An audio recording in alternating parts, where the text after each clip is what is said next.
하나님께서 이 말씀을 통해 우리에게 은혜 베풀어 주시기 원합니다. 우리가 지난주에 이어서 예수님의 기도, 주님의 기도를 살펴보고 있습니다. 주님의 기도는 5개의 청원으로 이루어져 있고 그 청원의 내용을 한 주에 하나씩 또 살펴보고 있습니다. 오늘은 두 번째로 아버지의 나라가 오게 하소서, 아버지의 나라가 오게 하소서, 그 청원을 살펴보고자 합니다.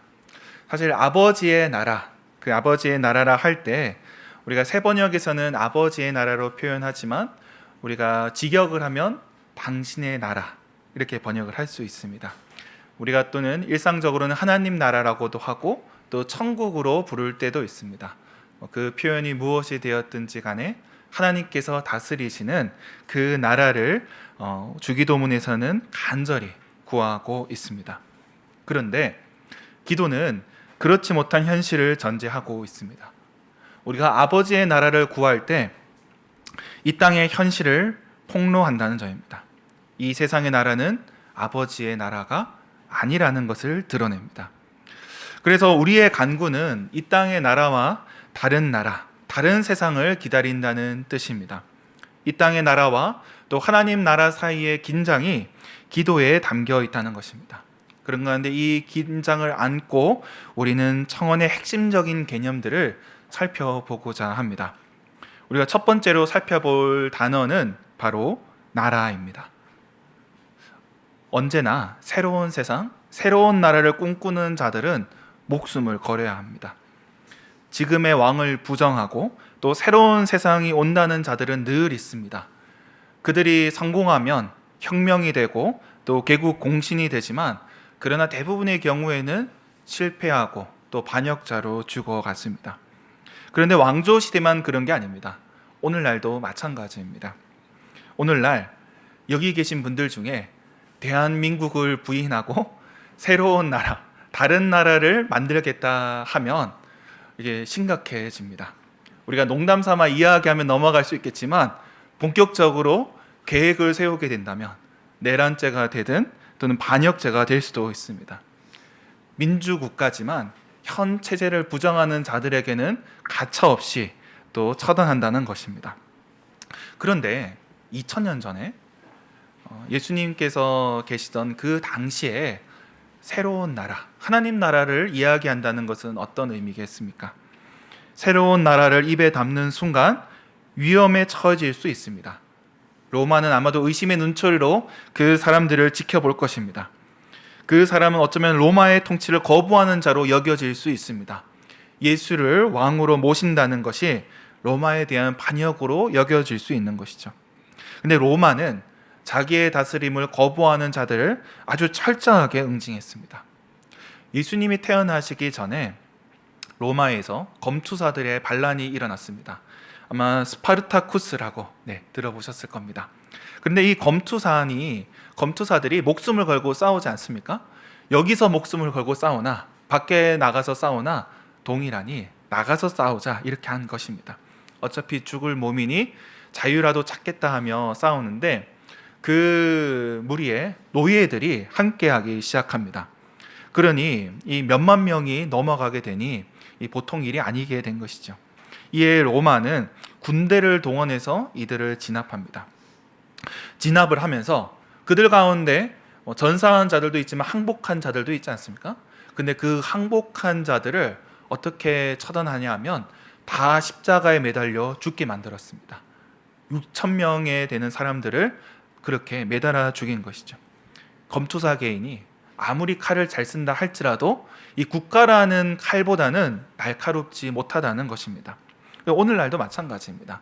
오늘날 현대 국가도 그 실체는 칼이라 할 수 있습니다. 이 다른 조직과 구분되는 국가의 특징은 바로 칼, 다른 말로 폭력이라 할 수 있는 것이죠.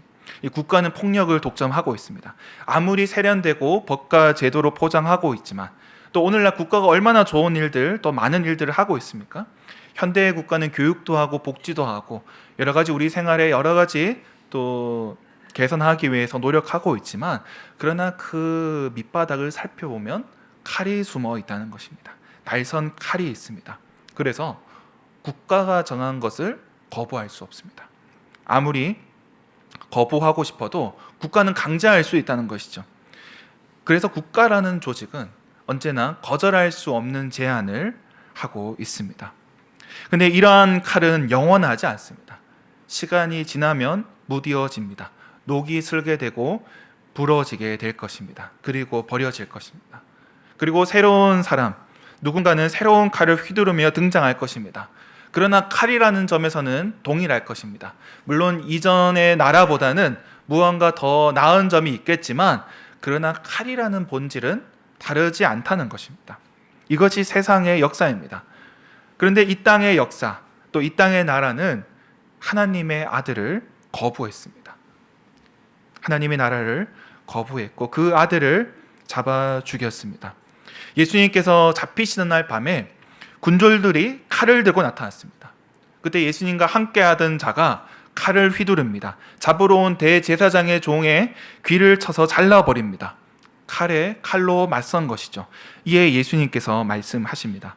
마태복음 26장 52절 말씀 같이 한번 읽겠습니다. 이에 예수께서 이르시되 내 칼을 도로 칼집에 꽂으라. 칼을 가지는 자는 다 칼로 망하느니라. 아멘. 예수님은 칼의 권세에 기대지 않았습니다. 원하시면 12영, 수많은 천사들을 동원해서 그들과 싸울 수 있었지만 그러나 단 한 자루의 칼도 거두게 하셨습니다. 왜 그렇겠습니까? 그분의 뜻이 아니기 때문입니다. 칼로 세워지는 나라가 아니기에 칼과는 상관이 없기에 예수님은 그 칼을 거두게 하셨던 것입니다. 우리가 두 번째로 또 살펴볼 개념이 있습니다. 두 번째로 살펴볼 단어는 아버지에입니다. 우리가 물론 앞서 말씀드렸듯이 주기도문을 헬라어로 직역하면 당신의 나라 그렇게 번역할 수 있습니다. 그런데 우리말로 번역하다 보니 아버지의 나라 이렇게 번역을 하는데요. 그 나라는 이 땅의 나라와는 다른 아버지께 속한 나라, 하나님께 속한 나라라 할 수 있습니다. 그렇다면 이 땅의 나라와 하나님 나라는 무엇이 다르겠습니까? 이 땅의 나라가 그 본질이 칼이라고 한다면 하나님 나라는 그 본질이 사랑이라 할 수가 있습니다. 이 땅의 나라가 강압이라면 하나님 나라는 자유입니다. 이 땅의 나라가 상대의 피를 요구한다면 하나님 나라는 그 아들의 피를 내어줍니다. 하나님 나라는 모든 점에서 이 땅의 나라와 충돌하고 있는 것입니다. 그런데 이 두 나라가 충돌하는 지점이 있습니다. 바로 십자가입니다. 십자가는 로마의 칼끝이 향하는 지점입니다. 로마의 다스림을 거부하는 자들이 갈 곳은 결국 십자가입니다. 칼에 복종하지 않은 자들이 매달리는 곳이 십자가, 로마의 폭력의 극치가 바로 십자가였습니다. 그런데 그 십자가에서 사랑과 용서가 드러나기 시작합니다. 하나님 나라가 시작됩니다. 이제 하나님 나라의 사랑의 상징으로서 십자가가 보여지기 시작합니다. 이전에는 사형 집행 틀이었고 반역자들에게 허락된 운명이었지만 이제는 하나님 나라를 받아들이는 자들에게 선물로 주어지는 그런 상징이 된 것입니다. 거기서 하나님 나라가 드러난 것입니다. 그런 가운데 예수님을 죽인 로마의 백부장, 칼을 들었던 자가 고백을 합니다. 우리가 그 고백을 같이 한번 읽어보도록 하겠습니다. 예수를 향하여 섰던 백부장이 그렇게 순지심을 보고 이르되 이 사람은 진실로 하나님의 아들이었도다 하더라. 아멘. 칼을 든 자가 십자가에 매달린 이에게 굴복하였습니다. 하나님의 아들이라는 호칭은 원래 로마 황제에게 바치는 그런 이름입니다. 그런데 황제에게 바쳐야 될 이름을 십자가에 달려 죽은 나사렛 예수께 바친 것입니다. 사실 이 사건은 일종의 징조라 할 수가 있습니다. 300여 년이 지나고 또 로마는 기독교화 되었습니다. 기독교 국가가 된 것이죠. 이제 로마의 병사들은 십자가 깃발 아래 싸우기 시작합니다. 그들의 방패에는 그리스도라 적어 놓습니다. 기독교적인 법을 도입하고 온 제국이 주를 섬기게 됩니다. 예수를 죽인 나라가 이제 예수님을 하나님의 아들로 그렇게 섬기는 나라가 된 것입니다. 그래서 사람들은 로마 제국이 하나님 나라라고 그렇게 믿었습니다. 그런데 조금 더 시간이 흐르자 로마가 망하게 됩니다. 영원할 것 같았던 그 나라도 망하게 되는 것이죠. 사람들은 충격에 받았습니다. 나라가 망한 충격도 있지만, 근데 사람들이 받았던 충격은 또 신앙적인 면도 컸습니다. 하나님 나라가 망했나, 그렇게 생각을 한 것이죠. 미개한 족속에게 무너진 나라, 로마가 망한 것이 아니라 그들의 신앙이 무너졌던 것입니다. 그들은 하나님 나라가 무너졌다, 그렇게 충격을 받았습니다. 그런 가운데 당대의 교부였던 어거스틴도 또 동일한 고민을 하게 됩니다. 이에 대해서 해결하고자 하나님의 도성이란 책을 쓰게 됩니다. 거기에 온갖 신학적 사유가 담겼지만, 그러나 요약하면 이 땅의 나라는 망하지만 하나님 나라는 영원하다는 것입니다. 이 땅의 나라와 하나님 나라가 구분된다는 것입니다. 비록 로마는 망했지만 하나님 나라는 망한 것이 아니라는 것입니다. 저들은 로마가 망하고 나서야 비로소 알게 되었지만, 그러나 예수님께서는 처음부터 말씀하셨습니다. 예수님께서 로마 총독 빌라도에게 잡히셨을 때 이렇게 말씀을 하십니다. 요한복음 18장 36절 말씀, 우리가 같이 한번 읽겠습니다. 예수께서 대답하시되 만일 내 나라가 이 세상에 속한 것이었더라면 내 종들이 싸워 나로 유대인들에게 넘겨지지 않게 하였으리라. 이제 내 나라는 여기에 속한 것이 아니니라. 아멘. 하나님의 나라는 이 땅에 속한 나라가 아니라는 것입니다. 사람들은 끊임없이 오해합니다. 사람들이 제국의 영광에 오해했을지라도, 그러나 두 나라는 다른 나라라는 것입니다. 하나님 나라는 이 세상의 나라도 아니고 칼로 세워지는 나라가 아니라는 것입니다. 이 세상 나라의 원리가 칼이고 하나님 나라의 원리가 사랑입니다. 전혀 다르다는 것이죠. 다르기 때문에 때로는 충돌하게 됩니다. 때로는 세상의 나라가 하나님 나라를 미워하고 또 그 칼을 휘두르게 됩니다. 그래서 하나님의 백성들이 무고한 피를 흘리며 죽어갈 수 있습니다. 도망 다니기도 합니다. 어쩌면 그들에 맞서 칼을 휘두르고 싶지만, 그러나 예수님께서 말씀하십니다. 내 칼을 도로 칼집에 꽂으라고 하십니다. 사실 인간적으로 불가능한 일이죠. 누가 감히 이 말씀을 받을 수 있겠습니까? 그런 점에서 순교는 거룩한 하나님의 역사가 됩니다. 세상의 칼에 성도들이 피를 흘릴 때 이것은 하나님의 역사, 기적이 되는 것이죠. 그 자체로 기적인 것입니다. 병자가 낫고 죽은 자가 살아나고 이런 것들이 기적이 아니라, 사실은 하나님 나라를 위하여서 칼을 들지 않는 것, 그렇게 피를 흘려 죽어가는 것이 순교이고 기적이라는 것입니다. 그런데 그 반대가 되면 어떻겠습니까? 믿는 자들이 칼을 휘둘러 믿지 않는 자들의 피를 흘리게 된다면 이것은 성전 또는 거룩한 전쟁이 아니라 살인이 되는 것이죠. 아무리 명분이 있다 할지라도 주님의 이름으로 칼을 휘두를 수 없다는 것입니다. 우리가 거룩한 전쟁이든 정당한 전쟁이든 여러 가지 이야기를 하지만, 그러나 신앙의 이름으로 칼을 휘두르는 일은 정당화될 수 없습니다. 칼을 가지는 자는 칼로 망한다는 것입니다. 그렇다면 우리에게 그 나라는 도대체 어떻게 임하는 것일까요? 오늘 세 번째 구절 오게 하소서를 주목해야 합니다. 우리가 하나님 나라를 생각할 때 우리의 힘으로 세운다, 우리가 건설한다, 그렇게 생각할 수도 있습니다. 그런데 우리가 힘을 모아 이상적인 공동체를 건설할지라도 그것은 하나님 나라가 아닙니다. 우리가 대단한 교회를 세운다 할지라도 그 자체가 하나님 나라가 되지 않습니다. 우리가 위대한 나라를 건설한다 할지라도 그 나라가 하나님 나라가 될 수는 없습니다. 사람의 손으로 세운 것, 그 지은 것은 하나님의 나라가 될 수 없다는 것입니다. 근데 역사를 돌아보면 수많은 공동체들이 있었습니다. 신앙 공동체들이 저마다 하나님 나라를 꿈꾸며 또 그렇게 건설하려고 노력을 했습니다. 그 노력은 참 대단하지만, 그러나 어느새 당신들의 천국이 되어 버립니다. 그런 천국이 종종 다른 이들에게 고통이 된다는 것입니다. 우리는 한계를 인정해야 됩니다. 우리 스스로 하나님 나라를 만들고 싶고 또 우리의 노력으로 그 나라를 세워가기 원하지만, 그러나 우리에게는 한계가 있다는 것입니다. 어떤 분들은 기독교 국가를 꿈꿉니다. 국무위원들이 기도로 또 회의를 시작하고 또 각 학교는 예배로 수업을 시작하며 모두가 믿음을 고백하는 나라, 또 그런 나라를 기대합니다. 저도 선교단체에 있을 때 또 그런 꿈을 꾸기도 했습니다.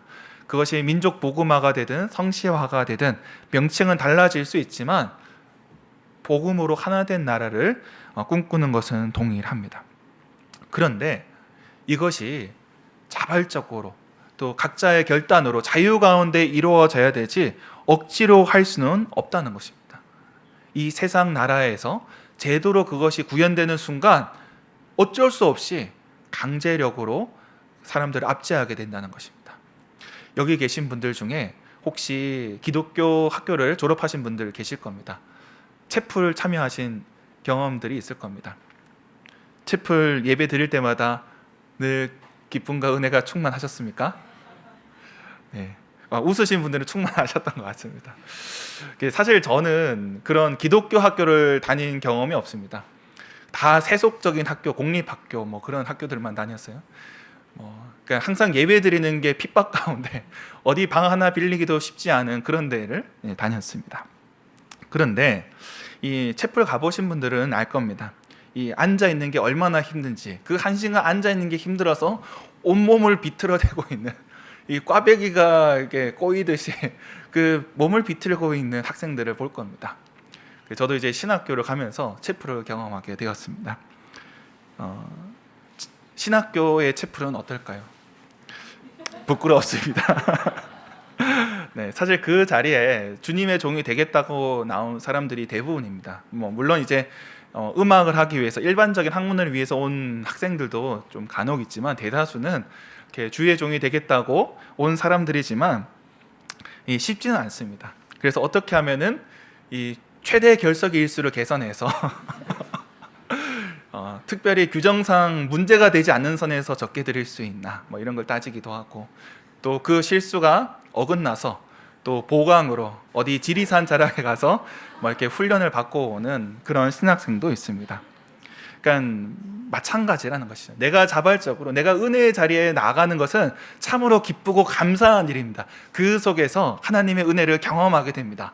그런데 이것이 제도가 되고 규정이 되기 시작하는 순간, 이것을 하지 않으면 안 되는 그 순간부터 우리 신앙은 다 휘발되어 버리고 그 속에는 율법주의만 남아버리게 된다는 것이죠.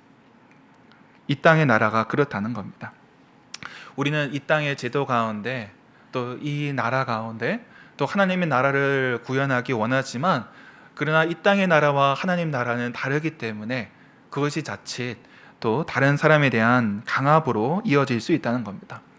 우리는 우리의 힘으로 할 수 없기 때문에 끊임없이 칼을 잡고 싶어 합니다.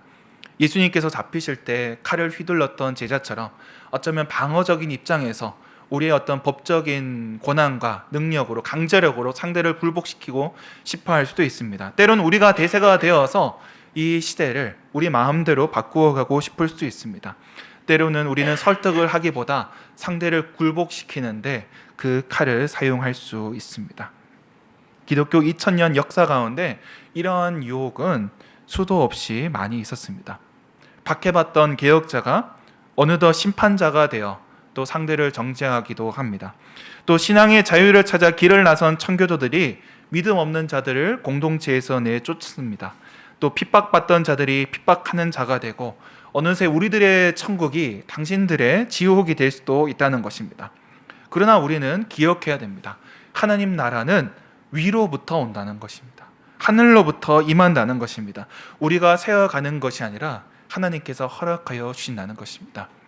농부가 농사를 지을 때 밭을 잘 가꾸고 또 수로를 만들어 놓고 여러 가지 일들을 합니다. 그러나 비를 내리시는 분은 하나님이십니다. 그것을 잘하게 하시는 분도 하나님이십니다. 우리의 노력과 또 그 모든 수고가 의미 있게 되는 것은 결국 하나님께서 허락하셔야 된다는 것입니다. 하나님 나라가 임하기를 우리는 기도해야 한다는 것이죠.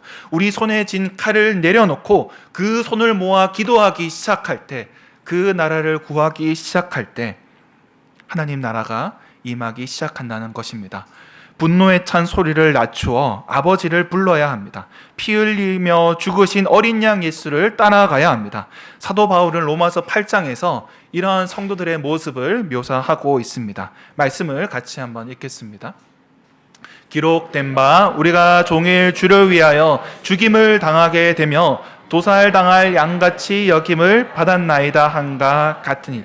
근데 여기서 끝이 아닙니다. 다음 절을 같이 읽겠습니다. 그러나 이 모든 일에 우리를 사랑하시는 이로 말미암아 우리가 넉넉히 이기느니라. 아멘. 그분을 따라갈 때 때로는 원수의 칼을 맞을 수도 있습니다. 도살당한 양처럼 여겨질 수 있습니다. 그러나 그 모든 일로 말미암아 우리는 승리하게 된다는 것입니다. 우리가 서 있는 이 자리 가운데 하나님 나라가 임하기 시작한다는 것입니다. 주님께서 가신 그 길을 걸어갈 때 그 길은 승리의 길이 될 것이고 하나님 나라가 오게 된다는 것입니다. 그분을 따라가는 자들, 그들의 간절한 간구 가운데 하나님 나라는 시작되는 법입니다. 이미 주님께서는 우리의 그 나라를 주겠다 약속하여 주셨습니다. 누가복음 12장 31절과 32절 말씀을 같이 한번 읽겠습니다. 다만 너희는 그의 나라를 구하라. 그리하면 이런 것들을 너희에게 더하시리라. 적은 무리여 무서워 말라. 너희 아버지께서 그 나라를 너희에게 주시기를 기뻐하시니라. 아멘. 하나님께서 그 나라를 주시겠다 약속하십니다. 그 나라를 기쁘게 주시겠다 말씀하십니다. 우리가 하는 그 모든 시도가 실패하고 또 우리가 세운 일들이 이루어지지 않는다 할지라도 하나님께서는 칼날이 번쩍이는 이 땅 가운데에서 그 나라가 임하게 될 것이라 말씀하여 주셨습니다. 심지어 우리가 자격이 없다 할지라도 하나님께서는 은혜를 베풀어 주십니다. 이스라엘 백성들은 하나님을 배반하여 인간을 왕으로 세우려 했습니다. 하나님의 나라, 또 아버지의 나라 대신 세속의 나라, 세속의 왕국을 그들은 꿈꾸기도 했습니다. 사무엘상에 보면 사무엘 선지자에게 왕을 구하는 장면이 나옵니다. 그 뜻이 무엇이겠습니까? 우리도 다른 이방 나라들처럼 그렇게 전쟁할 수 있는 나라가 되고 싶다. 우리도 왕이 다스리는 나라, 그런 세속적인 나라가 되고 싶다. 우리도 하나님이 왕이 아니라 인간을 왕으로 세우고 싶다. 그렇게 이야기한 것이죠. 어찌 보면 하나님께 죄를 지었고 또 그들이 하나님께 범죄한 것이라 할 수 있습니다. 그러나 하나님께서는 그럼에도 불구하고 그들에게 긍휼을 허락하여 주십니다. 자기의 크신 이름을 위하여 자기 백성들을 버리지 않겠다고 약속하셨습니다. 비록 우리가 이 땅에서 우리가 지킨 성이 함락되고 우리가 세운 집이 무너질 수 있습니다. 우리가 한 모든 수고가 헛되이 돌아갈 수 있습니다. 이 땅에서 우리가 노력하여서 또 무언가 만들고자 했던 것들이 이루어지지 않을 수 있습니다. 그러나 그렇다 할지라도 하나님께 버림받은 것이 아닙니다. 이 세상의 나라가 무너진다 할지라도 하나님 나라는 무너진 것이 아닙니다. 우리 주님의 나라와 그분의 사랑은 영원히 변치 않습니다. 사랑하는 성도 여러분, 우리는 이제 하나님 나라를 구해야 합니다. 이 세상의 나라는 또 스스로 하나님의 나라인 척 할 것입니다. 세상의 권력자들은 자신에게 천명이 있고 또 명분이 있다고 또 그들이 소명을 받았다고 하나님의 뜻이 있다고 주장할 것입니다. 세속의 통치자이면서 신성함을 주장할 것입니다. 그러나 저들은 칼을 쥔 자에 불과합니다.